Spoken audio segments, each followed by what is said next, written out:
give me a comment, give me a like, give me a, hey, what's up, Michelle? Give me a happy Tuesday afternoon. Give me something. So I know that this video is streaming, maybe setting up your webinar for Facebook Live. I tell you, this process is insane. So now I think that we are streaming live. So hello, everybody. Once again, I am waiting to see a video to make sure, and we're on. Okay, cool. So, hey, everybody, it is Lauren Golden, founder of the Free Mama and the Free Mama Movement. We are streaming to you live via Zoom. I have an extraordinary Free Mama with you guys here today, and I'm so excited to, first of all, get to reconnect with her because it's been a while, Michelle, and second of all, for her to tell you all her story, to tell you her experience with the Free Mama, but more importantly, what she ran and did with the information that was given to her. Because I take zero credit for this lady's success. She put in the work and she did it, and you will see her little nugget walking around because she is like in all of its glory living the Free Mama life these days. So I'm going to turn it over to you, Michelle. So if you want to start by introducing yourself to everybody. Hi, everybody. I'm Michelle. I think I've met most of you in passing somewhere in the group. So I started Lauren's program back in March, I believe. I think it was like mid-March maybe is when I signed up on a whim, honestly. I kept seeing her ad pop up and didn't know what it was about, and finally signed up, and here I am on Zoom with you on a Tuesday at 11:20. So, woo! Where are you? You're in Colorado. Yeah, Colorado. I'm like, it's 12:16. Time change. Very cool. And you are dressed up today, but not because you work from home. No, I'm dressed up because I'm talking to Lauren today, guys. I wear shorts and a tank top, like 99.9% of the time. Yeah, that's my wardrobe. That one. We got it. Okay, so Michelle, we have like 7 people watching right now. We've got people starting to say hi. Lisa says hi. Stacy says hi. We also have a massive delay, just FYI, because I can see you there and I can see you here. Oh, we get a tour of your beautiful home. We have a puppy now, and he's eating one of the toddler toys, so I have to monitor that situation. Also, I love the thing I love the most about the Free Mama community is that we are all real people. We are real moms, and we do real things. Like puppies and babies. Okay, so Michelle, what I want you to do is, so you already said you found the Free Mama back in March. What were you doing? What did your life look like? What was going on in your world? Yeah, so I was, still am, she's still here, the mom of a 2-year-old, working full time, and it sucked. I was leaving the house at like 7:30 in the morning, not getting back till 6:30 in the evening. I was doing project management stuff, actually for Lifetime Fitness. I was their project manager for athletic events. Have you talked to them about my commissions yet? Or I can work on that for you. I'll get you in there. But I did miscellaneous things. I mean, I did like some reception work off and on. I did a lot of like organizational work for them, like spreadsheets and different things. But I was looking, I mean, historically, I've been looking for something to do from home. I mean, I'm not an MLM marketer. It doesn't go well. Have you tried? Yeah. Oh, yeah. No, it's bad. It's not good. So I was just kind of treading water, like watching all these people work from home and trying to figure it out. And that's when I stumbled upon yours. But I was in the throes of a full-time, more like 8 to 6 job. Yeah. Tired. Yeah. So you watched the training, like, had you heard of freelancing before? I had not, no. The first time I ever heard of it was when I saw your pretty little face pop up on Facebook, and I was like, what is this? What is she even talking about? And I assumed it was some kind of MLM thing, like you were getting people on a team, and then I watched your training, and it was like, oh my God, I'm doing all of this at my job. I could work from home. This is ridiculous. So I signed up, I think the day after I watched your training.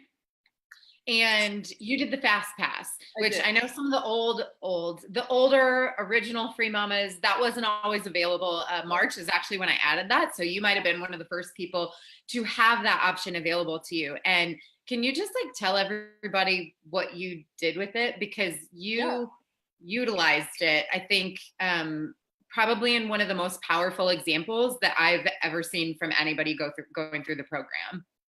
Yeah, so I signed up for the Fast Pass thinking that I would just plow through it, like every night, watch 6 hours of videos and get through it. And I mean, if you're a human, that's not possible. So I just did extra videos when I had time, and having the Fast Pass was super helpful because I could, if I had 2 hours at night, I could watch that many videos. And then if I didn't, then I was a little bit caught up already. So it was pretty handy to have that option. Say hello. Hi. So I just utilized it. I utilized it where I could. I mean, I caught up when I could and did extra when I had time. And then it helped me not feel like I was missing anything if I had to skip a couple nights, because I knew I could catch up later. And it worked for me because I'm terribly impatient. And by the time I saw your webinar, I wanted to quit my job like yesterday. So it worked. I'm actually going to jump ahead and then go back. So you have quit your job. I have. And before we went live, we were actually you were reacquainting me with your timeline. So why don't you lay it out for everybody what you were able to accomplish once you heard about this world of freelancing? Yeah, so I signed up for the Fast Pass, and I guess in module 9 is when I had my first client. For me, I think that was probably like week 5, maybe ish, week 5. I had my first anchor client, who to this day is my largest client and my highest paying client. I found her by literally following all of your direction that you offer and just putting myself out there in Facebook groups and doing exactly what you say with the power pitch and how to introduce yourself and not be annoying and pushy. And we are wonderful together. She's like so wonderful to work for. She pays on time. She's so respectful of time. She's a parent. So I found her, and then probably 2 weeks later, I had my second client, which capped my income and allowed me to put in my notice at work. So that's amazing. So yeah.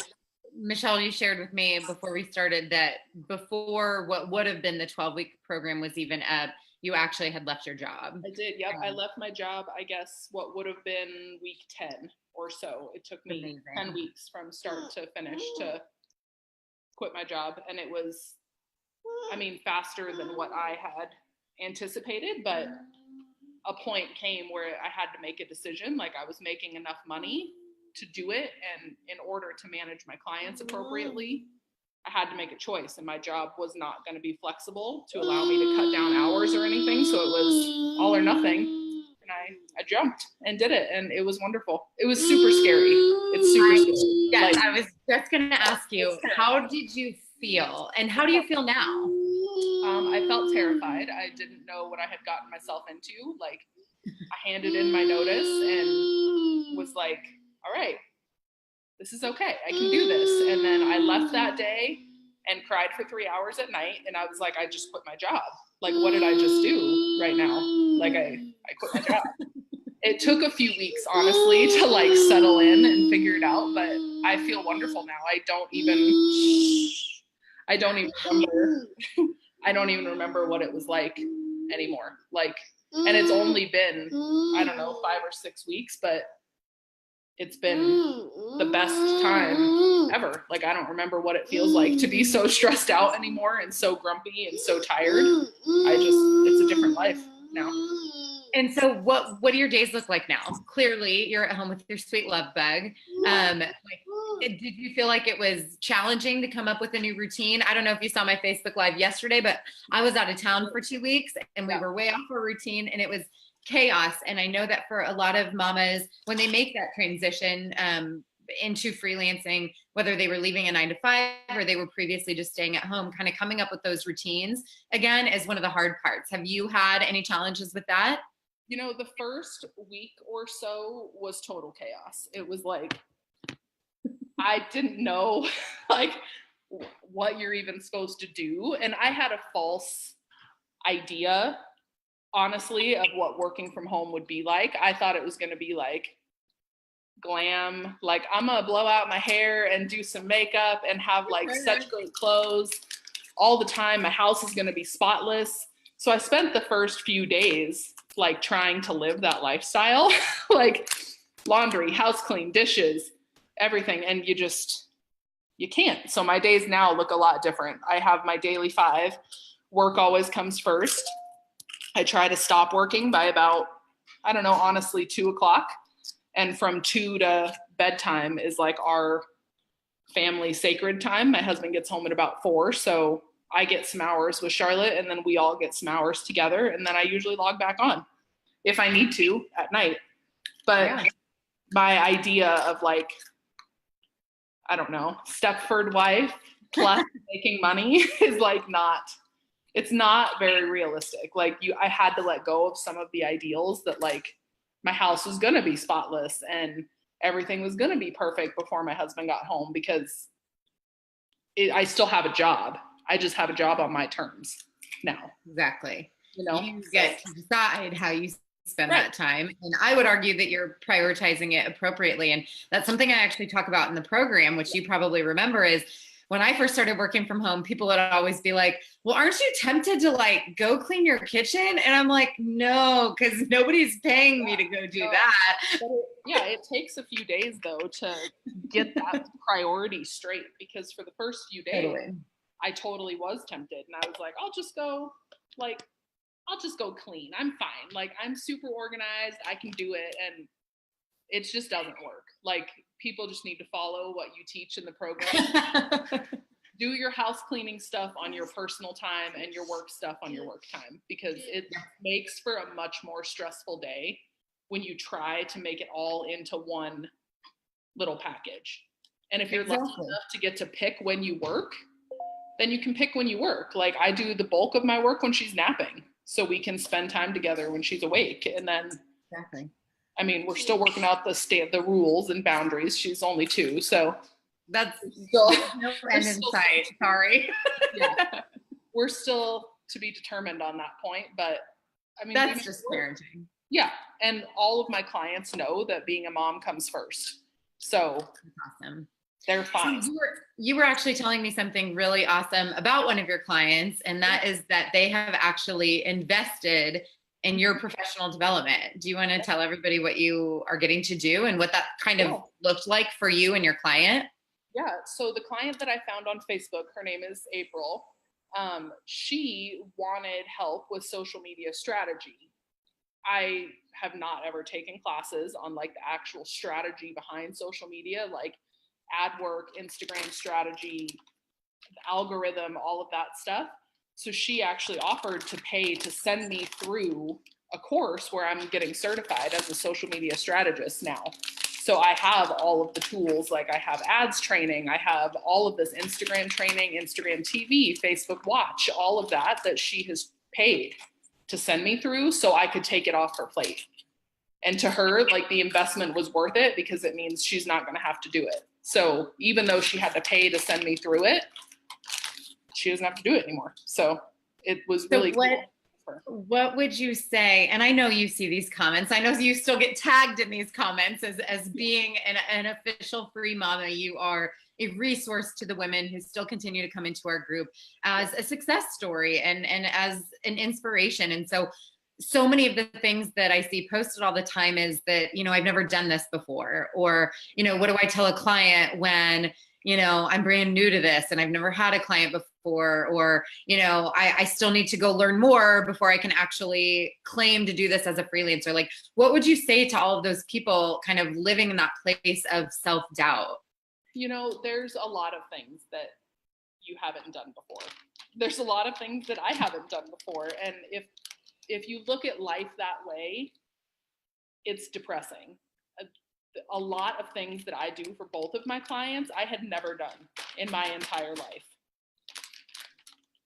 Everything is on YouTube. Like, you can start anywhere on YouTube and figure out, like, if they need a little SEO help, you can start on YouTube and just learn. Like, I took an $8 Udemy course on SEO that was like, taught me everything I needed to know to help my client. And they are more gracious. If you find the person who you're meant to work with, they're more gracious than we make them out to be in our minds when we're starting. Like, for me, when I started, I was super intimidated by this like online entrepreneur. They're so perfect. They make all this money. they're really not. Like, they also don't know what they're doing 90% of the time. So we just have to remember that oftentimes if we click, they're going to be more gracious than we think they are. So just be honest and tie it up in a pretty bow, doing what you can do, and it'll grow from there. It always does. Like the client that I started with, April, who's now my highest paying client, was my lowest paying client at the beginning because I just did really small little things that I knew how to do for her. And now as we've grown, I've picked up more things and she's teaching me things as we go. And she's a ClickFunnels like crazy lady. So she's teaching me how to build ClickFunnels and I'm taking over her funnels now. And that's so cool. Every step you make gets you to where you want to be. It just sometimes is hard to see in the beginning when it feels so overwhelming and like non-existent, but they're nice people if you find the people you're meant to work with. Totally. And speaking from experience on both sides of the aisle, the freelancer side and the entrepreneur side, and I say this in the free training, and I think people think I'm blowing smoke, but I'm really not. They need your help. They need your help. And so the reason that Michelle, your client, was willing to invest in you is because she saw you as a worthwhile person. It's not that she was looking at you as the person with all the answers, but she couldn't do it all herself. And you were someone who could help her. And she sees the value and the support you're giving her. And so it was a no-brainer. It was a no-brainer. So as long as, I think, you know, speaking to everybody, as long as you're coming from a place of value and genuinely wanting to help someone, most people aren't going to expect you to have everything already figured out.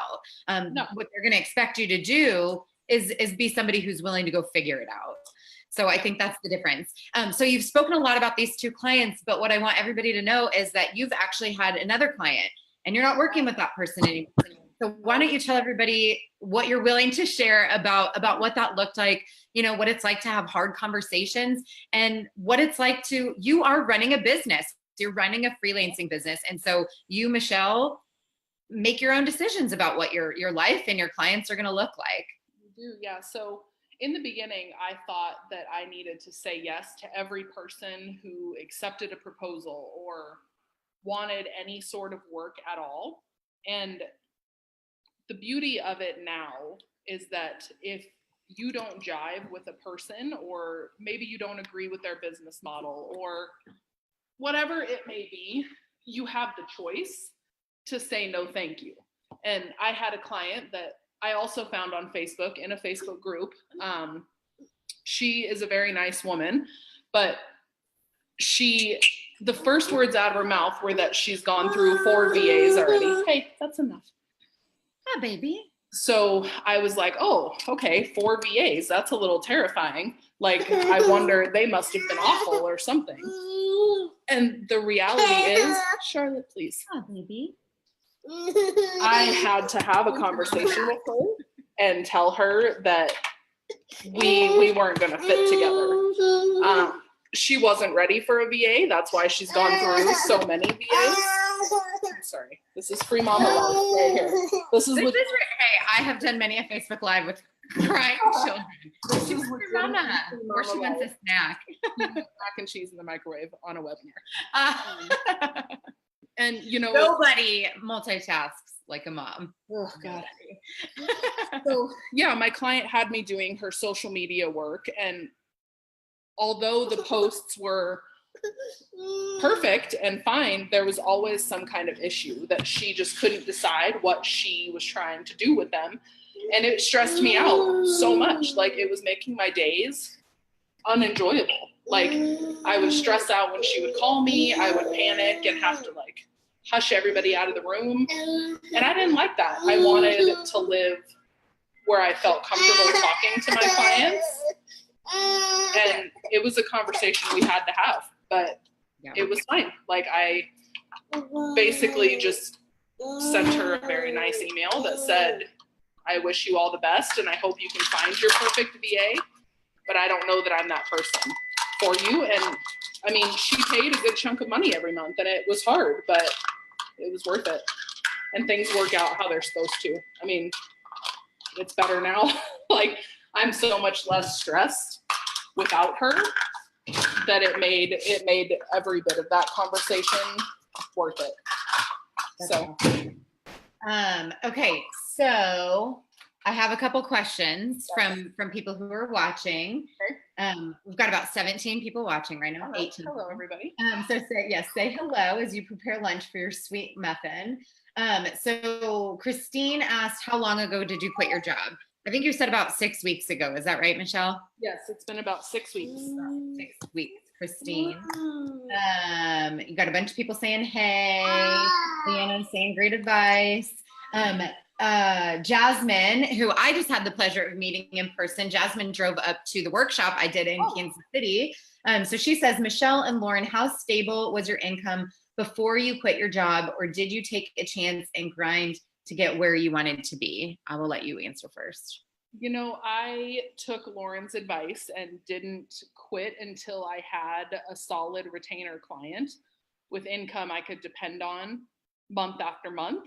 And honestly, beyond that, it was a risk that I took, but I knew that I was capable of putting in the work, and I knew that the strategy I was using to attain clients was working. And I shouldn't even say my strategy. It's literally Lauren's strategy. I did it exactly how she teaches in the program. Like, I didn't differ from it at all. Like, just, but yeah, where I want to throw this right back in your court, Michelle, is that, you know, it's really easy to get in your own head. I mean, at any stage of business, life, personal, professional, and you knocked down walls faster than probably anybody I've seen do going through this program. And I will say I had the privilege of working with Michelle in our group coaching. So I was watching her go through this process at lightning speed. I'm sure there have been other moms who have been navigating the program on their own who have had great success as well. I mean, I know there are, I don't know their timeline, but watching Michelle was an absolute privilege. And I remember one conversation I had with you where you were actually in your car at work, I think. And we had like spotty Wi-Fi and whatever. And, you know, there was some self-doubt lingering. And I think you had just had a couple discovery calls, like the week before you had talked to like 2 or 3 different prospects. I don't think any of those 3 panned out, did they? Yeah, none of those 3 panned out. But we were talking about like, okay, well, how can you follow up? Like, what can you do next? How do you keep going so that this doesn't stop you? And it was like a 30-minute conversation. And I think it was within the next week that you got that first client, that one first client. And it wasn't even one of those first 3 phone calls. So one way, you know, for all of you guys watching, we're now up to 20. For all of you guys watching, yes, Michelle utilized the program that she invested in for herself, but she also did it with 110%, no excuses, showed up and did the work. And that is something that it doesn't matter how much information you have from me, from YouTube, from Google. If you don't show up and do it, it's not going to fall in your lap. It's just not. And there's a lot of rejection.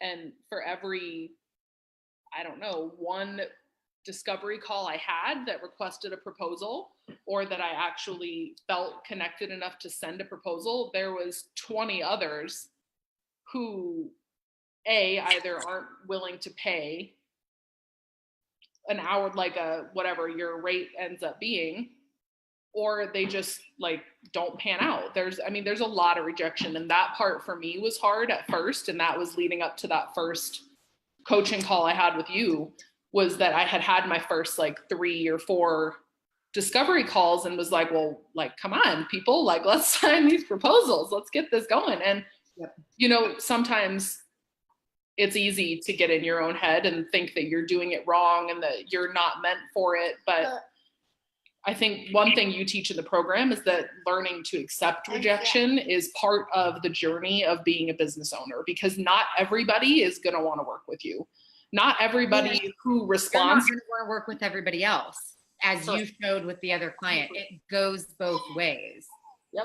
And I think what's easy is you think that when you get a discovery call that you've got a client and it's in and it's done. And you know what? You don't have to say yes to everyone. And it's the same. Like, they don't have to say yes to you. And it should take a lot more than one discovery call to get a client. Like, it should be a relationship that you're forming and really working on it. Like, and I think the thing I want to add, just as kind of, you know, the positive of all of this is, yes, you may have had those 20, 30 conversations that didn't pan out. Either, you know, they weren't going to pay you what you wanted, or they decided to go with someone else, or whatever form that took on. But it only took you, I mean, you've only had 3 clients, is that correct, total? And you're currently only working with 2 on retainer, and you're full. You're working what you want to work. You're making what you want to make. So this isn't, I don't want people to hear that and go, oh my gosh, well, I'm just going to hear rejection over and over. Well, yeah, you might. But if you look at the end game, that you only need to get a small handful to make it work and quit your job. I mean, you have to be willing to go through that to get to it. And it's kind of cheesy, and I'm totally going to steal from Russell Brunson, because you already talked about ClickFunnels today. But his whole thing is you're one funnel away. Like, that's his whole like business thing. But for a lot of you mamas, like, you're one client away. You are one conversation away from meeting the person that you're supposed to be working with and have a relationship with. So if you're going to let those no's like be game over for you, you know, you could literally be walking away right before you have the conversation with the person that you're meant to serve. So that's tough stuff. Okay, we have a few more questions. Are you good? Yep. Are you good? Okay. Yep. So we have a hello from Utah. I need to know what this is. Okay, so hey, Jamie from Utah. I will reply to you in the comments, but you need to go watch, you need to sign up for the free training at thefreemamamovement.com, and you'll hear what all of this is about. Brandy is asking, how do I get started, and does it cost money to start? So great question. Freelancing, if you have a laptop or a desktop computer, hard to start freelancing from a tablet. It could probably be done though. Same with a phone. Freelancing does not cost money to get started. You are essentially your own business owner. You are not an employee, so you do not go get jobs, you go get clients as a contract worker. It does not cost money to get started. You need a service to offer. It's a service-based industry as opposed to selling a product. And that's what freelancing is. And that's what I teach mamas how to do from home. As far as the program that we've been referencing during this Facebook Live, I do offer 2 paid programs. Actually, I have a 12-week program and a quick start program. And also, Brandy, I will send you to thefreemamamovement.com so you can learn all about what I offer, as well as more about what freelancing really is and kind of the way that I teach it, because there's no one way to do anything. It would be really misleading for me to say that the way that I teach mamas how to freelance is the only way to freelance. I think it's the best way to freelance. I think it gives you the most stability. I think it makes it the most enjoyable. And I think it's the most fun, especially as a mom. But so I will send you there. We have Natalie saying, Michelle, do you use a discovery call script to defer to? Did you use a script? You know, I know a lot of mamas write out questions in advance. Did you do that? Yeah, so usually my routine for a discovery call is doing my own research first. And honestly, I do that before I even put out the feeler for a discovery call, because I want to know if I'm even interested in talking to you. I do my own qualifying. Yep. Qualifying. Yeah. And I write out a few questions, just limited questions based on what I find on either their website, Facebook page, Facebook group, anything like that. But for me, what has been so great is I like to let the relationship just take over. Like, if you're going to click and you're going to work, the relationship and the conversation feels very organic, and like it kind of just flows in the way it's going to flow. Like, I have a few key questions that I ask them, and I'm sure that they also have key questions that they ask people who they're talking to. And then from that, I just kind of like to see where the conversation ends up. I tried like a script once, like with very structured questions, and to me, it felt, for me, this is like totally me personally, because I'm a relationship type of person, it felt too clunky and like I was forcing an issue. So I think it's up to you. I think it's up to how you feel best. Like if you fear that you're going to forget to ask what you wanted to ask, then I think you need to write them down and keep it very structured. But I think it's personal. Okay. So Kirsten's asking kind of a personal question, so you don't have to answer this, but she was asking what your income goal was to quit your job. Yeah, so it actually, I'm fine sharing it because I'm not the breadwinner in our household. It was 40,000 was what I was making salary at my other position, and we were paying another $1,000 a month in daycare. So 40,000 minus $1,000 a month in daycare, and I've actually met my $40,000 mark now, and my daughter's not in daycare. So it's kind of like I got a raise. That's great, Michele. Congratulations. And thank you for being so transparent with everybody. So I know we have a little bit of a delay. I don't see any other, I think I got all the questions. Okay, I think we got all the ones that are on there. If you're cool with it, Michele, I will tag you in this thread. So if you don't mind tuning in just over the next like 24 hours, once or twice, just to pop in and answer any questions from our replay watchers, I'm sure that they would totally appreciate that. Okay, I'll answer that question. Anyway, we've got more questions coming through. So I'm going to tag you, Michele, so that you can get back to them later on your own time. We are going to let you go get back to your beautiful daughter and lunchtime and business and nap and looking gorgeous today and all of the other wonderful things that you are doing. Is there any like parting words that you would want to say to any of like the hopeful free mamas out there who are watching you right now going, there's no way I can do what Michele did, like, or how could I possibly do what Michele did? Like, what do you want to say to all of those people who are just finding out about, you know, freelancing or just considering working from home and they're just not sure? You know, I would say that you can do it. You can absolutely do it. If the timing is right in your life and you're willing to put in the work, you can do it. And it won't seem real because I didn't think I could do it either. And you can, like, you can do it and you can make just about whatever you need to make. I mean, my $40,000 goal, I know is a lot less than what some of these mamas post in the group because I watch it. And I will tell you that you can make a lot more than that. I've worked it out with my clients because I only needed to make a certain amount. So to me, that's enough. But you can, I see mamas posting that need 6 figures. You can do it. You totally can do it. Follow the steps, believe in yourself, and do it. Like, your why has to be stronger than the struggles. That's so beautiful. That's quotable. Your why has to be stronger than the struggles. Yep. Yeah, that's perfect. That's awesome. Okay, so we do have more people coming in with questions, but I want to respect you and your time. So I'm going to let you get to your beautiful baby. I am going to tag you in here. Michele, thank you from me and the 21 people still tuning in and watching us live right now, for sharing your experience, for sharing, you know, what it is that you're doing and how awesome your journey has been and how fast it was very impressive. Congratulations to you and go enjoy that beautiful baby. Thank you for having me. Bye, guys. All right, bye, Michele. Bye, everybody. Have an awesome day.